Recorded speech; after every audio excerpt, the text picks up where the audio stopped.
Be careful what you wish for. These are the words of wisdom that come to mind when watching the latest K-horror series on Netflix, If Wishes Could Kill, which has been receiving rave reviews. Our culture correspondent Park Kun-woo had the pleasure of sitting down with one of the lead actors.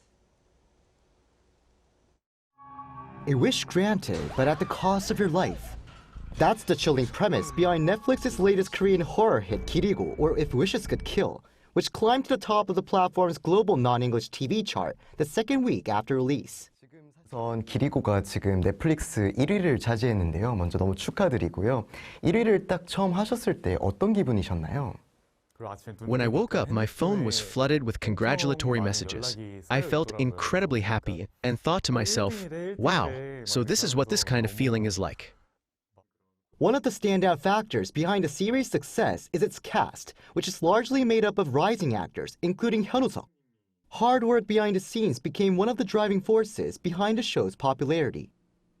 Since this was such a major production, I initially felt huge pressure, but was able to overcome it thanks to the support of my fellow actors and the staff.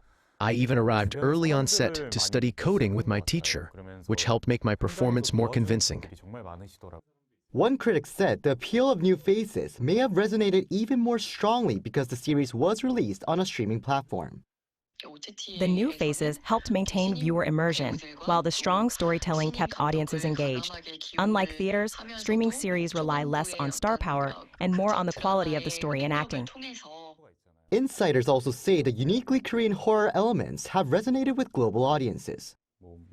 Factors like shamans gave the series its own distinct identity, and I think that became one of its biggest strengths. Of course, horror is about fear and jump scares, but beyond that, viewers also connected with the characters' relationships and chemistry. The series combines traditional Korean shamanism with modern digital devices to create fear in a very contemporary way. The idea of making wishes through a smartphone app in exchange for death feels both like a survival game and a modern take on exorcism, which appears to be resonating strongly with overseas viewers.